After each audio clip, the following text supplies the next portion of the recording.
Okay, let's unpack this. If you've ever watched a forensic drama, well, they often skip right past maybe the most critical moment, figuring out if that tiny smear of evidence they found actually has enough human DNA to analyze. In the real world, successful forensic DNA analysis, it really hinges on precision.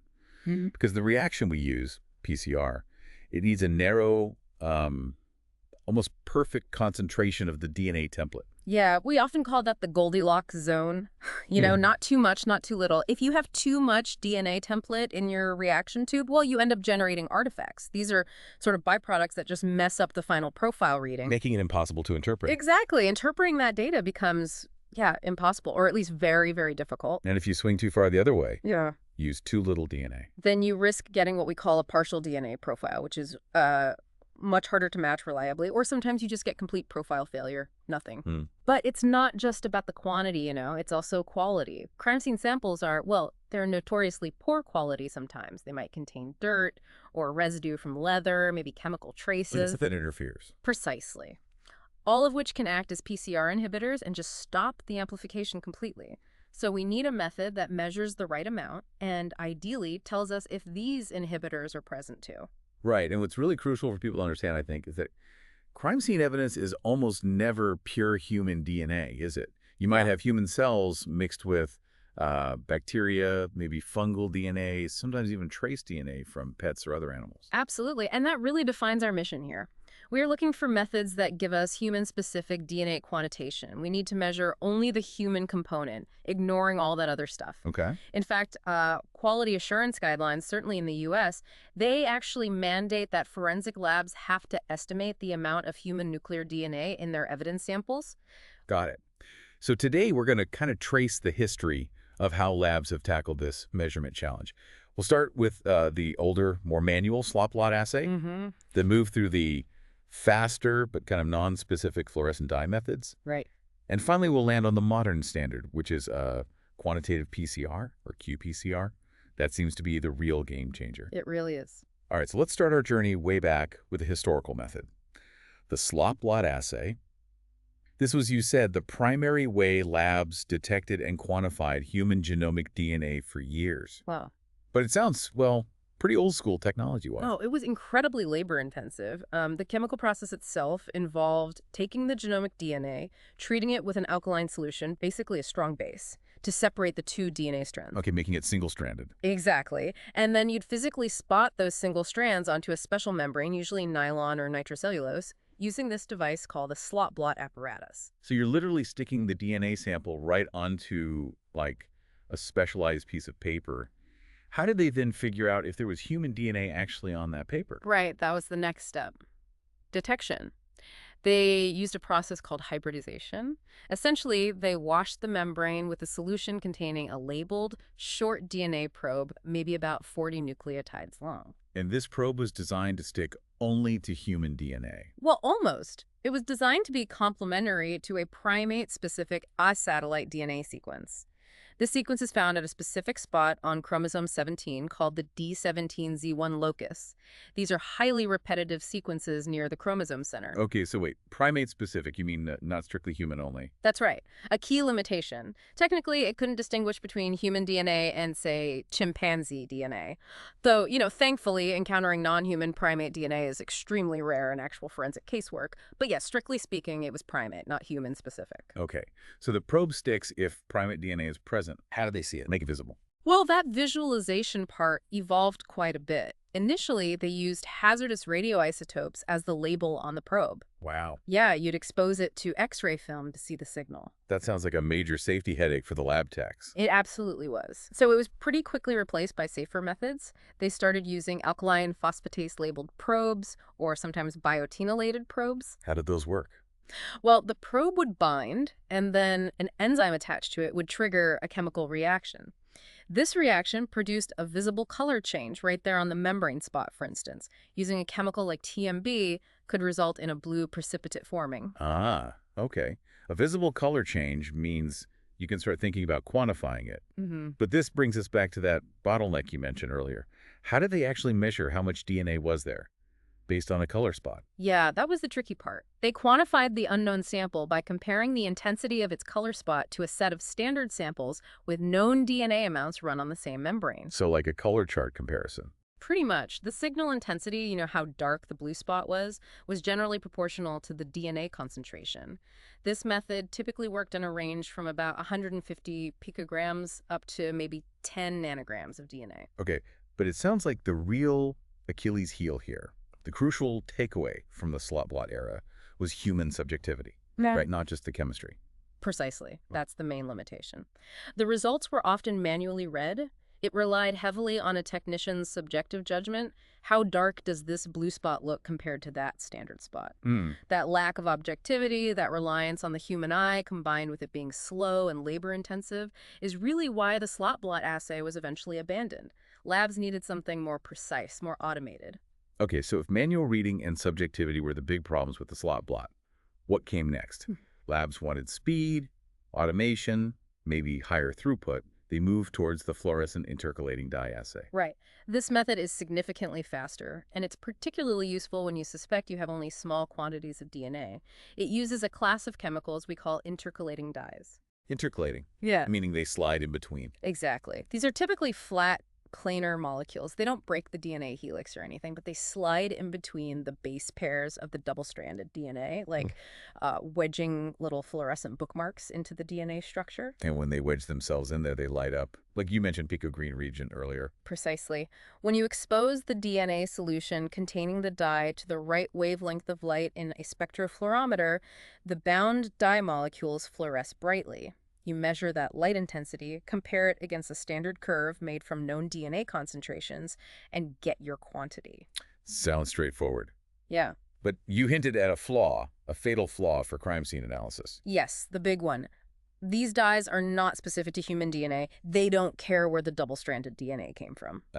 So if my crime scene sample is, let's say, a swab from a muddy shoe and it's contaminated with bacterial DNA, maybe some plant DNA, fungal DNA, the dye is going to bind to all of that double-stranded DNA, giving me a potentially massive but totally misleading total DNA number. You got it. The result tells you the total dsDNA quantity, not the specific human nuclear DNA quantity that you actually need for forensic identification. So where would you even use this method then? Well, because of that lack of specificity, its use in forensics is mostly limited to known reference samples, like database samples collected from convicted offenders, or maybe a reference sample from a victim taken under controlled conditions in the lab. Samples where you're already pretty certain it's just pure human DNA to begin with. Exactly. In those cases, it's great. It's fast, it's easily adaptable for automation and high-throughput processing, handling lots of samples quickly. It can detect down to about 250 picograms. Okay. So fast, good for automation, but it completely fails the crucial specificity test needed for messy, unknown crime scene mixtures. It really does. It just can't solve the problem of complex evidence mixtures. And this limitation, this need for human specificity, is what really brings us to the modern revolution in quantitation. And here's where the story takes that dramatic turn towards, well, true technological precision. The Quantitative PCR, or qPCR, assay. You said this isn't just highly sensitive, but it solves those two huge problems of the previous methods, subjectivity and specificity. It does all that, and crucially, it's really the only common method that can simultaneously detect PCR inhibitors in the sample. That ability alone is a massive game changer for forensic success rates. Okay, so the basic idea behind using PCR for quantitation, the principle is that simple correlation, right? The amount of PCR product you end up making is directly related to how much starting DNA template you put in. That's the core concept. More starting material leads to more product after a set number of cycles. But you emphasized real-time PCR before. What's the difference between that and just measuring the product at the end? Right. So older methods sometimes used endpoint PCR. You'd run the whole PCR, maybe 28 or 30 cycles, and then measure the total amount of DNA product accumulated at the very end, often using simpler dyes like SYBR green, which binds to any double-stranded DNA. Yeah. But real-time PCR, qPCR, is much smarter. It actually quantifies the DNA during the reaction, specifically in the exponential phase. This is the early to middle part of the PCR, where the amount of DNA is reliably doubling with each cycle. Why does measuring it there make such a difference? Because quantifying during that clean exponential growth phase, is much less affected by slight variations in reaction conditions or efficiency that can creep in later as reagents get used up. It gives you a much more precise and reproducible measurement of the initial starting quantity. Okay, that makes sense. So if we stack up the advantages of real-time qPCR against, say, the old Slot Blot method, the difference must be pretty staggering. Oh, absolutely. First, you get much better objectivity. A computer, is reading the fluorescent signal in real time, completely eliminating that subjective human eye test of comparing color spots. Huge improvement. Then there's sensitivity and range. qPCR is much more sensitive, detecting down to maybe 30 picograms or even less, and it has a massive dynamic range it can accurately quantify from those tiny amounts all the way up to 100 nanograms or more. Wow. And I imagine its flexibility must save labs a ton of time and resources too. It definitely does. qPCR is readily amenable to multiplexing. This means you can design the reaction to detect and quantify multiple targets simultaneously in the same tube. Like what? Well, you could have probes for human nuclear DNA overall, another set for Y chromosome DNA specifically to detect male DNA, and maybe even another for mitochondrial DNA, all running together. All in one reaction. All in one go. Plus, because the detection happens inside the sealed PCR tube, it's a closed tube system. The risk of aerosol contamination spreading amplified DNA around the lab, which is a major concern in forensic DNA work, is greatly minimized. Okay, so to really understand how qPCR achieves this human specificity and this objective quantification, we need to dig into the chemistry. You mentioned the widely used TaqMan method. What's special about that? It uses a very clever probe, right? Exactly. The TaqMan method, also known sometimes as the 5-foot exonuclease assay, relies on a specific type of oligonucleotide probe. Think of it as another short strand of DNA, carefully designed to bind only to a specific sequence within the human DNA target you want to measure. And this probe has special labels on it. Yes, it has a dual chemical label. On one end, usually the 5-foot end, there's a reporter fluorescent dye that's essentially our light bulb. All right. And on the other end, typically the 3-foot end, there's a quencher moiety. This isn't fluorescent itself. Think of it as a chemical shade that can absorb the light energy from the reporter. Right, a reporter and a quencher. And I read sometimes there's a third thing mentioned, a minor groove binder, or MGB. What does that do? Yes, the MGB. That's often added to the 3-foot end as well. It acts like a bit of chemical glue. It binds into the minor groove of the DNA double helix where the probe is attached. Why that? It significantly increases the stability of the probe binding to the target DNA. This increased stability means you can use shorter probes, which often work better, especially when you're trying to analyze DNA that might be degraded or broken into smaller fragments, which is very common in older or more challenging crime scene samples. Got it. So let's picture this probe. When it's just floating around, or even when it first binds to the target DNA, the reporter light bulb and the quencher shade are held very close together on that same short probe molecule. Correct. And this is where that phenomenon called fluorescent resonance energy transfer comes in. What exactly is the FRET doing here? Right. FRET is a process where energy can be transferred between two light-sensitive molecules, like our reporter and quencher, if they are very close together, without light actually being emitted. So the quencher basically sucks up the reporter's energy before it can fluoresce. Exactly. When the quencher shade is right next to the reporter light bulb, it effectively captures the reporter's excitation energy and dissipates it as heat, greatly reducing or eliminating any fluorescence signal. So when the probe is intact, you get little to no light signal from the reporter. Okay, no signal when intact. But during the PCR process, specifically during the extension phase where the Taq polymerase enzyme is copying the DNA strand, doesn't that polymerase run right into the bound probe? It does. And this is the clever part, the core mechanism of this 5-foot exonuclease assay. The Taq polymerase enzyme, the workhorse of PCR, has a natural activity besides just copying DNA. It has 5-foot exonuclease activity. Meaning, as it moves along the DNA strand, copying it, if it bumps into something blocking its path, like our bound probe, it acts like a sort of bulldozer. It chews up the obstacle from the 5-foot end. In doing so, it physically cleaves or rips off the reporter dye from the rest of the probe. So the light bulb gets physically separated from the shade. Precisely. Once that reporter dye is cut loose and floats away from the quencher, FET is disrupted. There's nothing nearby to absorb its energy anymore. So the light bulb is now free to shine. It starts to fluoresce. Exactly right. And the instrument measures that fluorescence intensity in real time, cycle by cycle. The more target DNA you started with, the more probes get cleaved each cycle, and the faster the fluorescence signal increases. The intensity becomes directly proportional to the amount of target DNA being synthesized. Okay, so that real-time accumulation of fluorescence is what the machine monitors. And the key number it generates, the thing that removes the subjectivity, is the cycle threshold, or CT value. How is that defined? Yep. The CT value is the crucial piece of data here. It's defined simply as the number of PCR cycles required for the fluorescent signal generated by the cleaved reporter, dyes, to cross a predetermined threshold line. This threshold is set just above the baseline background fluorescence noise. Okay, cycle number to cross a line. And the rule is, counterintuitive, It's inverse, but beautifully simple. The greater the initial concentration of target DNA templates in your sample, the fewer PCR cycles it takes for the signal to cross that threshold. So a lower CT value means more starting DNA. fewer cycles equals more DNA. Got it. Yeah. That makes the quantification totally automated and objective then. You just run your unknown sample, get its CT value. Right, and then you plot that CT value onto a standard curve. This curve is generated by running several samples with known DNA concentrations in the same experiment.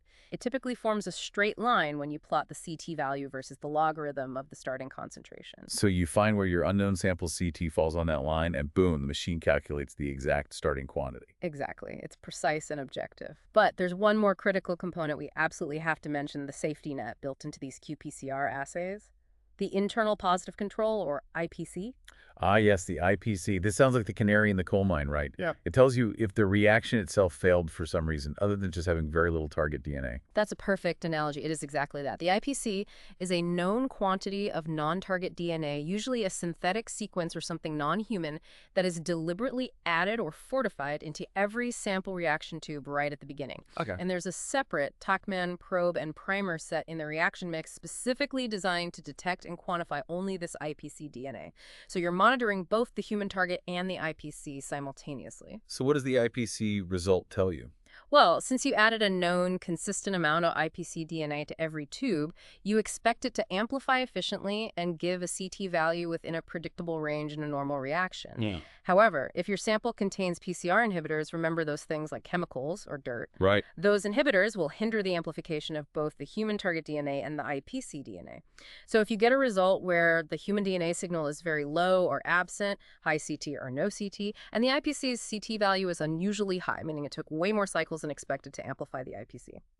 Then, the problem wasn't necessarily a lack of human DNA, but rather that inhibitors were present and messed up the whole PCR reaction. Exactly. It's a vital quality check. It tells you whether a negative or weak result is genuinely due to low DNA quantity, or if it's due to inhibition, which might require further cleanup of the sample before trying again. It prevents false negatives based on poor sample quality. So just to kind of synthesize the journey we've taken here, looking at the evolution of this really crucial step in forensic analysis, we've seen the lab move from the subjective, labor-intensive slot blot, Relying on the human eye. which was primate-specific but not truly human-specific and hard to automate. Then came the high-throughput but fundamentally non-specific fluorescent intercalating dye methods. Good for knowns, bad for unknowns. Right. And finally, we arrived at the current standard. Real-time qPCR, specifically methods like TaqMan. These are highly sensitive, objective, automatable, human-specific, and critically, they have that built-in ability to detect PCR inhibitors via the IPC. The whole trajectory has been this necessary push towards greater precision, reliability, and dealing with difficult samples. It really underlines that ultimately, successful quantitation is that critical bridge. It's the step that determines the optimal amount of DNA template to take forward into the next stage, usually STR amplification, which is what actually generates the DNA profile used for comparison and potential identification. Without getting that initial quantitation number right accurately, no matter how small or challenging that original crime scene sample might be, the whole downstream analytical chain can just collapse. It truly is the foundational number for successful profiling. And it makes you think, while qPCR, especially real-time qPCR, has absolutely revolutionized how much human DNA we can measure, even in difficult samples, perhaps the next frontier isn't just about total quantity. What do you mean? Well, maybe it involves developing methods that can, in a single reaction, not just tell us the total human DNA, but more accurately quantify multiple distinct types of DNA within a complex mixture. Imagine reliably quantifying the ratio of male versus female DNA, for instance, or maybe assessing how much of the DNA is badly degraded versus relatively intact all in one go. The quest for even finer precision, especially in complex mixtures, definitely continues.